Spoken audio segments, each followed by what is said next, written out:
और अब आपको लाहौर की सूरत हाल बताएंगे। लाहौर में भी इस्तेहकाम पाकिस्तान पार्टी के तहत यौम तशक्कुर मनाने और ऑपरेशन बुनियानुम मरसूस की कामयाबी का जश्न मनाने के लिए रैली निकाली जा रही है। मजीद जानते हैं रैली में मौजूद डॉन न्यूज़ के नुमाइंदे मोहम्मद कुर्बान से। जी कुर्बान, बताइएगा क्या मनाजिर हैं रैली के?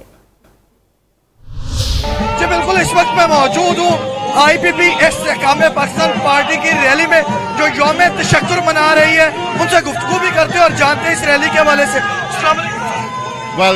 क्या कहना चाहेंगे इस रैली के हवाले से? ये आज रैली पाकिस्तान की फतह का वो इस्तवाल है कि आज ये साबित किया है कि हमने रात के अंधेरे में नहीं, दिन की रोशनी के अंदर इंडिया को मुंह की खानी पड़ी है, जिसका सीना मैं खराज तहसीन पेश करता हूँ अफवाज पाकिस्तान के सिपाही सलार को।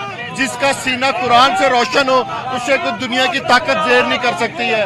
और हमने इंडिया के ना सिर्फ मिसाइल तबाह किए और पाकिस्तान ने साबित किया कि दुनिया की नंबर 1 फजाई है। और आज पूरी दुनिया को तस्लीम करना पड़ा है कि पाकिस्तान को कोई ताकत शिकस्त नहीं दे सकती। शुक्रिया जी, आपने गुफ्तगू सुनी इनकी कि उनका कहना है कि पाकिस्तान की फजाइया दुनिया की नंबर 1 फजाइया है और हमने रात के अंधेरे में नहीं बल्कि दिन के उजाले में दुश्मन के घर में घुसकर वार किया है और उनको इबरतनाक शिकस्त दी है। जी